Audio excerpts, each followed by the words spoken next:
Assalamualaikum warahmatullahi wabarakatuh. Selamat pagi, salam sejahtera bagi kita semua. Semoga kalian dalam keadaan sehat selalu, bahagia, dan selalu dalam lindungan Tuhan Yang Maha Esa. Oke, berjumpa lagi kita hari ini dalam MPLS.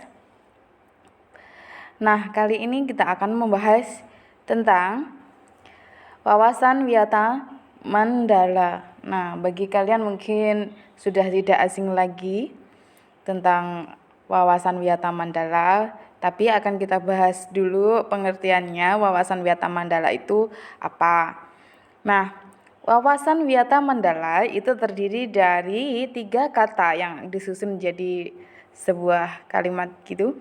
Nah, wawasan itu sendiri berarti pandangan atau tinjauan, sementara Wiyata itu adalah berarti pengajaran, pendidikan.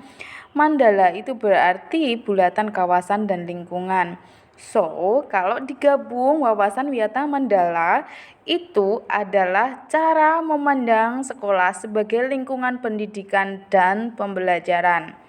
Sekali lagi, wawasan Wiyata Mandala adalah cara memandang sekolah sebagai lingkungan pendidikan dan pembelajaran. Selanjutnya, peran siswa dalam Wiyata Mandala itu apa aja? Nah, peran siswa dalam Wiyata Mandala itu diantaranya adalah berperan aktif setiap kegiatan sekolah yang berhubungan dengan pendidikan. Wajib melaporkan segala gejala dan gangguan yang terjadi di sekolah kepada guru atau kepala sekolah, membantu terciptanya tata tertib di sekolah dengan mematuhinya. Jadi kalian harus mematuhi semua tata tertib yang berlaku di sekolah. Siswa berusaha untuk memanfaatkan waktu seefisien mungkin dalam belajar. Jadi kalian tidak boleh ya waste time gitu, buang-buang waktu untuk hal-hal yang gak berguna, hanya untuk halu aja atau hanya untuk bermain game. Jadi kalian harus memanfaatkan waktu kalian seefisien mungkin dalam pembelajaran. Nomor 5 adalah pemanfaatan fasilitas belajar yang ada sebaik mungkin dan menjaganya agar tetap dalam kondisi optimal. Oke, untuk ini adalah kalian perlu bersyukur karena di sekolahan kita itu mempunyai banyak sekali fasilitas belajar yang bisa kalian gunakan dan kalian manfaatkan. Nah, tugas kalian adalah menjaga agar tetap dalam kondisi yang optimal. Jangan sampai merusak sarana prasarana fasilitas yang sudah disediakan oleh sekolah. Karena nanti kalau terjadi seperti itu juga nanti akan ada peraturan yang berlaku. Poinnya berapa begitu. Yang nomor 6 adalah mengikuti kegiatan-kegiatan kokurikuler dan ekstrakurikuler yang membantu proses belajar mengajar. Jadi di sini kita ada beberapa ekstrakurikuler yang memang wajib diikuti oleh kelas 10. Di antaranya adalah pramuka, itu wajib, tidak boleh tidak. Jadi harus ikut pramuka. Kalau yang lainnya itu pilihan ya. Sama mengaji ekstra umi kalau nggak salah itu wajib juga. Kemudian yang nomor 7 adalah siswa mengikuti kegiatan berorganisasi melalui OSIS. Nah, kalian itu punya organisasi yang disebut dengan OSIS, yaitu organisasi siswa intrasekolah. Nah, kalian bisa beraktivitas melalui organisasi tersebut ataupun melalui ekstra kurikuler lainnya. Kalian harus mengaktualisasi diri, bakatnya di mana. Kalau misalkan suka bahasa Inggris bisa ikut SCC. Kemudian kalau suka dengan kesehatan ikut PMR, suka penelitian ikut KIR atau KIR dan lain-lain, suka mengaji ikut Rohis.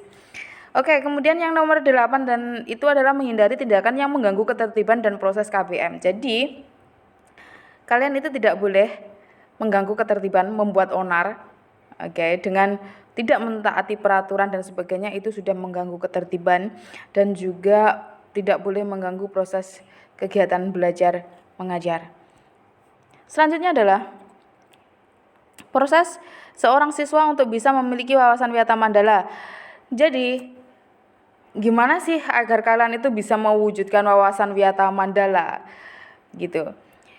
Jadi ada beberapa tahapannya, yaitu yang pertama kalian harus mengetahui dulu. Nah, kemudian kedua mengenal, yang ketiga adalah mencintai. Seperti Kak cinta itu kan, katanya pepatah kan, katanya kalau nggak kenal katanya nggak sayang. Oke. Jadi kalian harus tahu dulu. Nah, kalau udah tahu barulah mengenal lebih dalam lagi. Kalau udah mengenal lebih dalam, maka kalian juga akan mencintai sesuatu hal tersebut. Nah, dalam pengetahuan, kalian harus mengetahui dulu lingkungan fisik sekolah adalah lingkungan yang dapat diketahui melalui panca indera. Contohnya, kalian itu harus mengenal struktur geografis dari sekolahan kita itu seperti apa. Maksudnya lokasi-lokasi ruangan-ruangannya di mana, ruang guru di mana, where is the library, kemudian di mana itu bengkelnya, di mana labnya, di mana dapurnya untuk tata boga. Itu kalian harus tahu dulu tempat-tempatnya di mana. Kemudian mengenal. Setelah mengetahui letak sebuah lingkungan fisik, siswa harus mengenalnya, berarti memahami seluk-beluknya. Nah, kalian berarti harus mengenalnya, mengenal seluk-beluk. Seluk-beluk itu istilahnya luar dalamnya SMK itu seperti apa. Nah, misalnya gini, oh di sana letaknya perpustakaan, berarti kalian harus tahu dalamannya perpustakaan seperti apa, kan gitu. Ada apa aja sih di dalam perpustakaan itu? Oh, di sana ada banyak buku pelajaran, ada banyak novel-novel, oh ada banyak sekali latihan-latihan soal dan sebagainya. Oh, di sana loh di sana ternyata tempatnya laboratorium komputer. Nah, ada apa aja sih? Nah, silahkan kalian cari tahu, mengenalnya lebih dalam. Ada apa aja di lab komputer? Ada apa aja di bengkel? Nah, kayak gitu ya. Kemudian yang ketiga, tahapan terakhir itu adalah harus mencintai. Nah, setelah mengetahui, kemudian setelah mengenal, maka kalian harus mencintainya.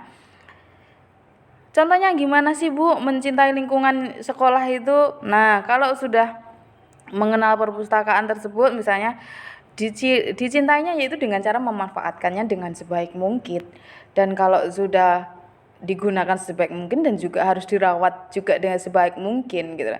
Jadi kalau misalkan kalian udah tahu, tahapan pertama kan tahu di sana, oh di sana letaknya library, kemudian mengenal perpustakaan, oh berarti kalian harus masuk ke perpustakaan, ada apa aja di dalamnya, oh ada banyak buku-buku. Nah, kalau sudah kalian harus mencintainya, yaitu dengan cara memanfaatkannya, yaitu meminjam bukunya untuk menunjang pembelajaran kalian atau hanya sekedar menambah pengetahuan, kemudian merawatnya. Jadi boleh digunakan dan itu juga harus dirawat, yaitu harus dikembalikan, ditata kembali, tidak boleh disobek dan sebagainya. Itu cara kalian untuk mencintai.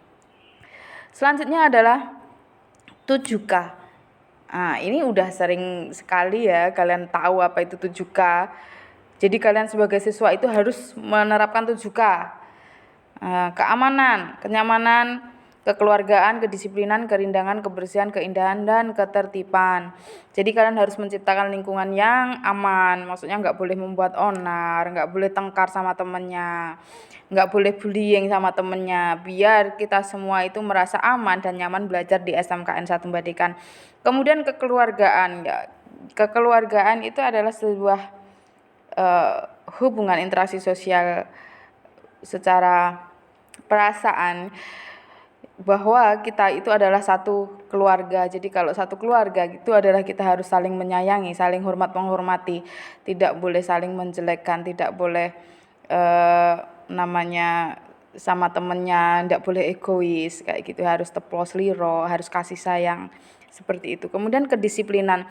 Oke, di setiap sekolah itu pasti ada yang namanya tata tertib atau peraturan. Nah, itu tujuannya untuk apa sih? Untuk melatih kedisiplinan kalian kayak gitu. Kemudian kerindangan. Kerindangan itu adalah hubungannya dengan lingkungan sekolah ya.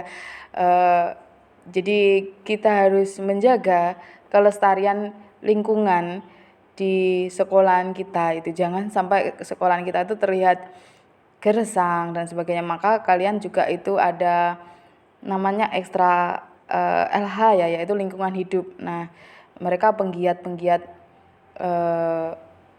pecinta lingkungan gitu. Jadi melakukan reboisasi, menanam pohon dan sebagainya. Kemudian ada keindahan, kebersihan, keindahan itu sudah menjadi satu include ya. Jadi kalau lingkungan kita itu bersih maka akan terlihat indah. Nah, gitu.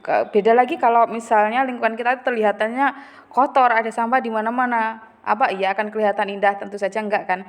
Kemudian ketertiban itu harus menaati semua tata tertib yang ada di sekolah. Next, kita akan mengetahui sarana prasarana apa saja yang ada di sekolahan SMKN 1 Mbak Dekan. Apa aja sih sarana prasarananya? Nah, sarana itu adalah perlengkapan yang sifatnya bisa digunakan secara langsung, yakni perlengkapan yang mendukung dan dapat berhubungan langsung dengan proses pembelajaran. Contoh, sarana untuk belajar di dalam kelas itu apa aja sih? Papan tulis, kemudian ada LCD, proyektor, dan buku, media pembelajaran, dan lain-lain. Kalau prasarana, Bu, prasarana adalah fasilitas pokok yang sifatnya mempunyai masa pakai yang cukup lama, yang artinya fasilitas pokok yang digunakan untuk mencapai tujuan pendidikan. Contoh, meja, kursi, ruang kelas, gedung sekolah. Itu kan jangka panjang ya, bertahun-tahun baru akan diperbaiki seperti itu. Nah, kalian harus tahu apa aja prasarana yang ada di sekolahan kita.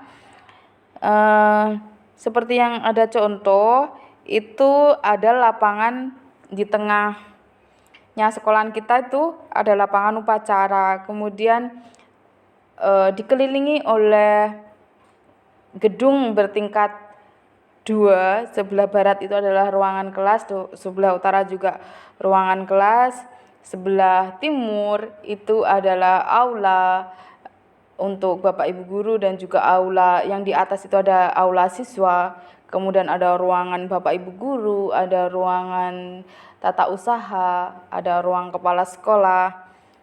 Kemudian di sekolahan kita juga terdapat banyak sekali ruang kelas ya. Seperti kalian ketahui bahwa jumlah kelas di SMK itu masing-masing tingkatan 15 kelas. Jadi we are very big school here. Kemudian, nah yang digambar ini adalah laboratorium teknik komputer jaringan. Di sini tuh tempat kalian nanti yang jurusan komputer belajar praktek ya. Nanti di lab ada banyak sekali unit komputer yang bisa kalian gunakan. Ruangannya sangat nyaman, bersih juga, jadi kalian juga harus merawatnya nanti, nggak boleh bikin kotor. Jadi segala sesuatu sarana prasarananya sudah disediakan sekolah itu harus dijaga dan dirawat oleh kalian. Kemudian selanjutnya yang ada di gambar berikut ini adalah fasilitas yang ada di jurusan Tata Boga, yaitu dapur. Lengkap ya, alat-alatnya ada semua, mulai dari perlengkapan cooking, dan perlengkapan plating, dan sebagainya. Sangat lengkap untuk menunjang praktek kalian dalam memasak. Kemudian selanjutnya adalah bengkel TBSM. Nah, bengkel TBSM kita ini juga keren karena apa? Bengkel TBSM kita itu bekerja sama langsung dengan Astra Honda. Selanjutnya adalah bengkel TKR.